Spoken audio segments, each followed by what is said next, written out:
Hey, what's up, family?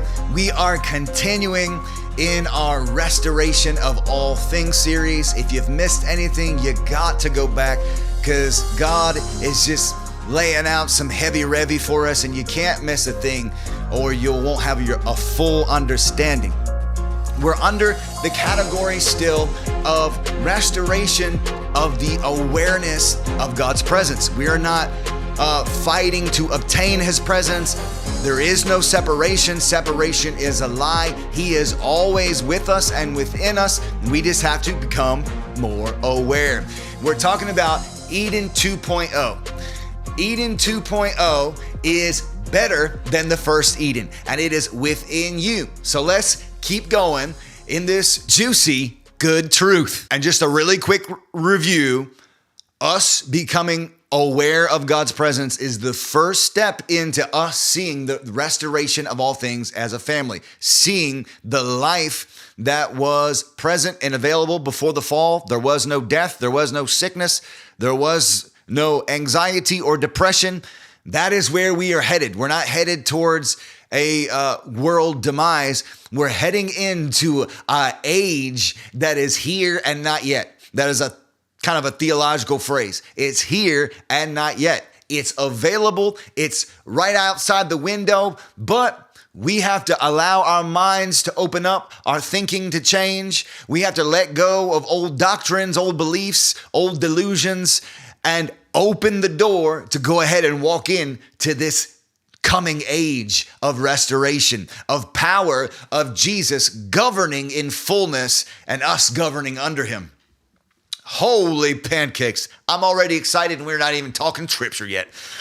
All right, we're going back into Song of Solomon. Just like last time, we're going in chapter 4. We're going to pick up right where we left off. So we left off with verse 8, where it says, "Come with me through the archway of trust." We talked about how trust is a key for us to walk into this major step of becoming aware. We talked about how it is the crest of Amana, and how the root word of Amana is where we get our word amen. And amen is a vocalization. It's a speaking out of our union in with what is spoken.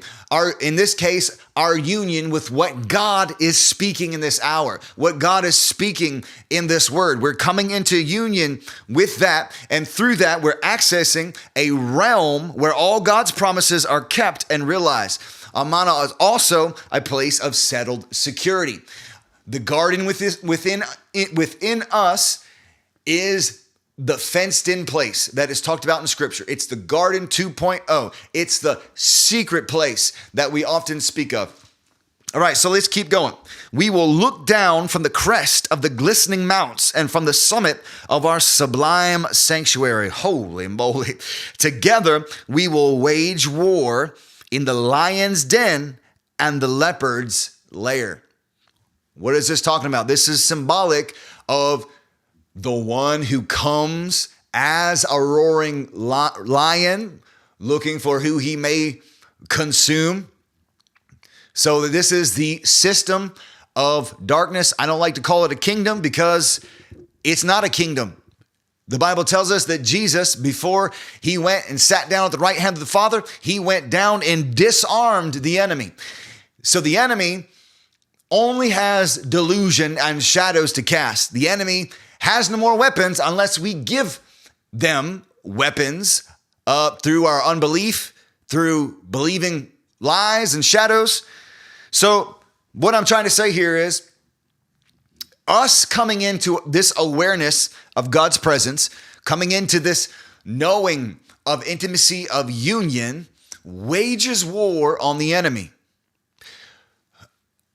I don't think we've got to engage in spiritual warfare, in attacking territorial spirits. I think we just need to be madly in love with Jesus, to be aware of his presence, and to be willing and sold out to being intimate with him. It's the best thing we could ever do. "We will look down from the crest of the glistening mounts and from the summit of our sublime sanctuary. Together we will wage war in the lion's den and the leopard's lair.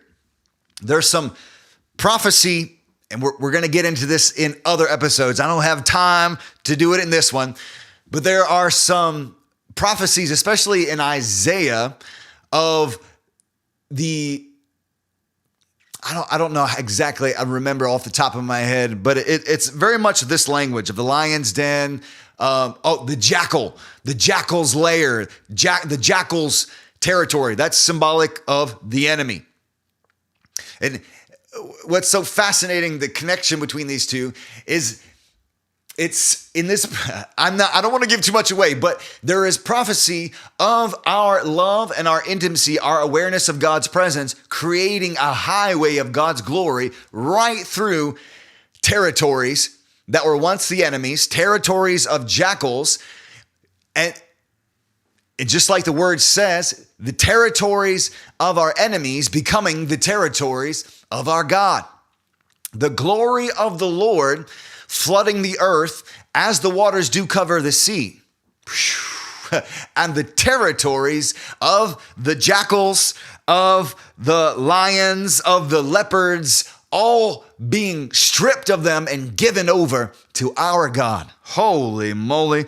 This stuff is important. You play a vital role in the kingdom flooding the earth. The enemy doesn't want you to know it. The enemy wants you to think that people like me are heretics. I get called a heretic all the time. If this means I'm a heretic, then I accept it. I am Mr. Heretical. We will look down from the crest of the glistening mounts. Let's jump down to, let me finish this. Together we will wage war in the lion's den and the leopard's lair as they watch nightly for their prey. So there are enemies all over the place. There are wicked spirits all over looking for those to prey on. Get this now.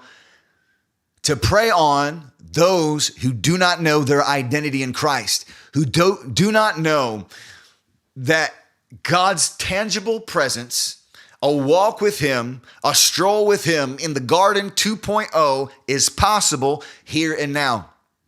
Those who don't take the righteousness of the Lord that's been freely given as their identity, as a son or a daughter in Christ, the enemy is looking for those people. There's an identity crisis. I think that's the number one problem, not only in the church, but in the world. And there are enemies prowling, looking for those to pounce upon. Together we will wage war against the bad guys. Verse 9, for you reach into my heart. This is the Lord. In this whole passage that I'm speaking on, it's Jesus speaking prophetically. For you reach into my heart. You need to know that. That's a huge point right there. You need to know that when you simply say, you know what? Yes, this is real. This is available. God loves me. I'm giving myself to him. You need to understand and receive that you touch his heart. For you reach into my heart, Jesus is saying.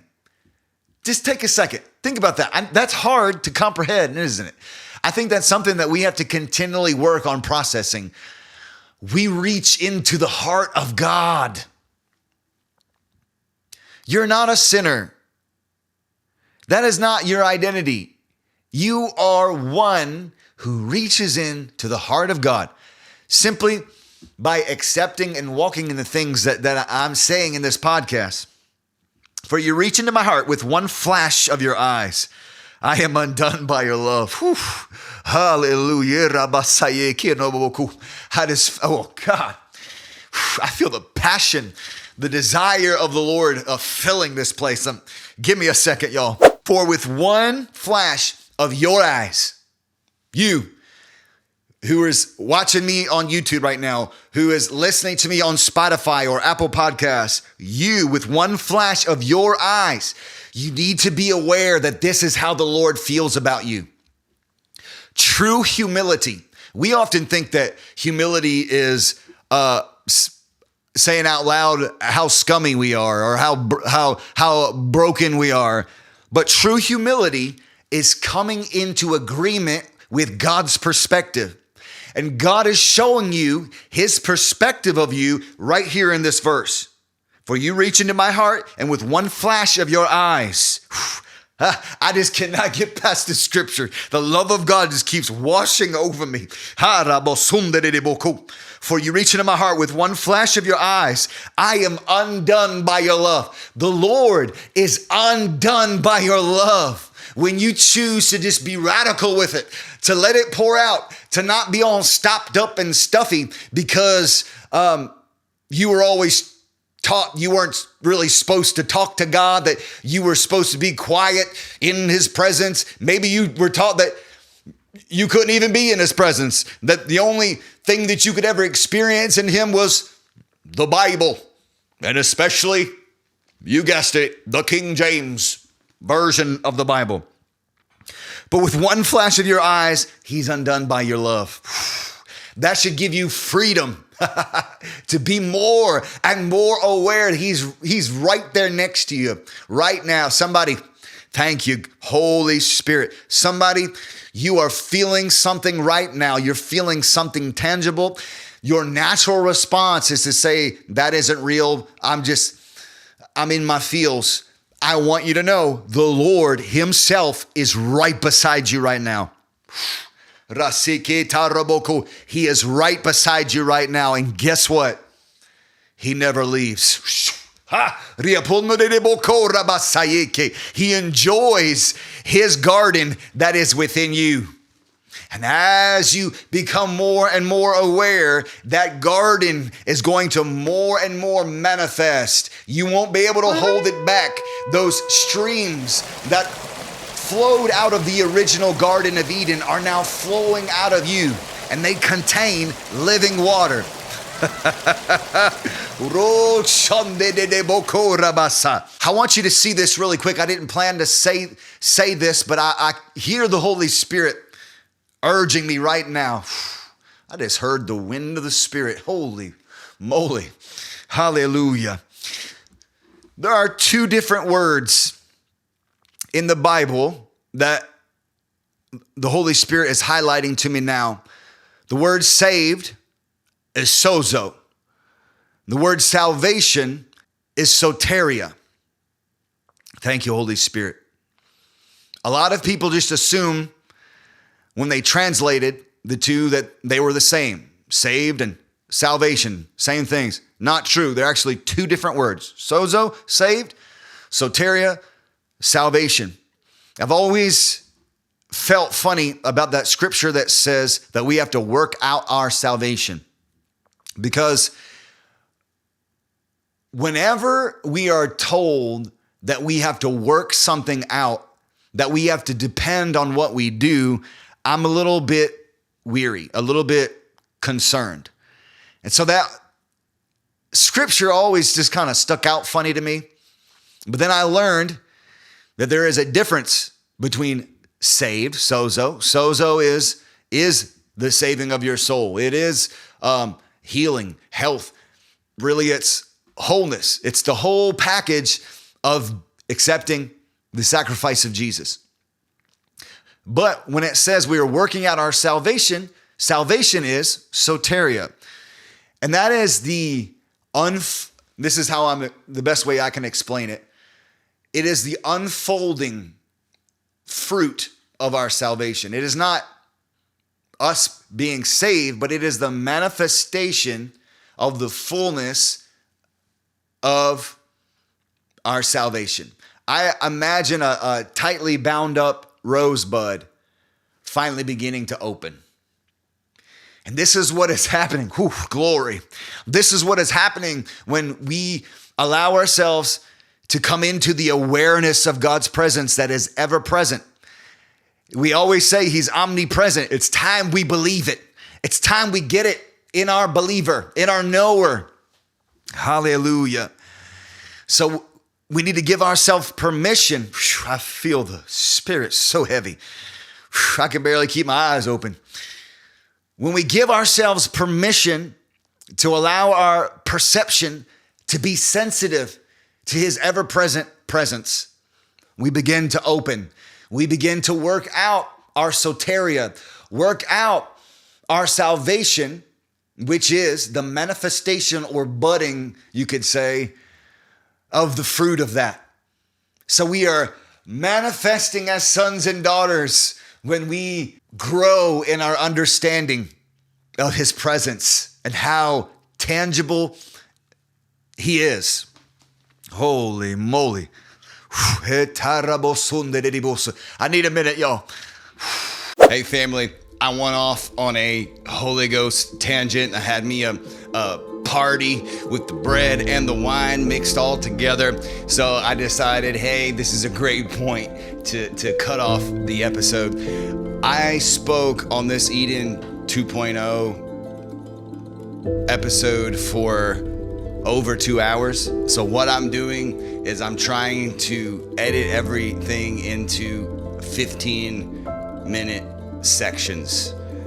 So you'll be seeing all of those.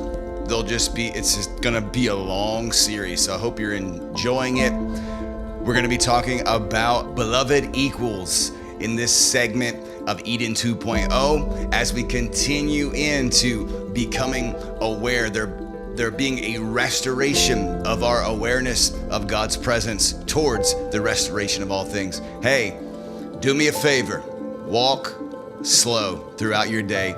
We encounter so many stresses of life, getting our kids to the sports team, having work responsibilities, home responsibilities, parental stuff, dealing with certain things. Sometimes we forget just to slow down our pace a little bit and enjoy what God has given us. And that's something that I'm learning and working out. And so I pass that along to you. Walk slow. I'll see you on the next one. Bye.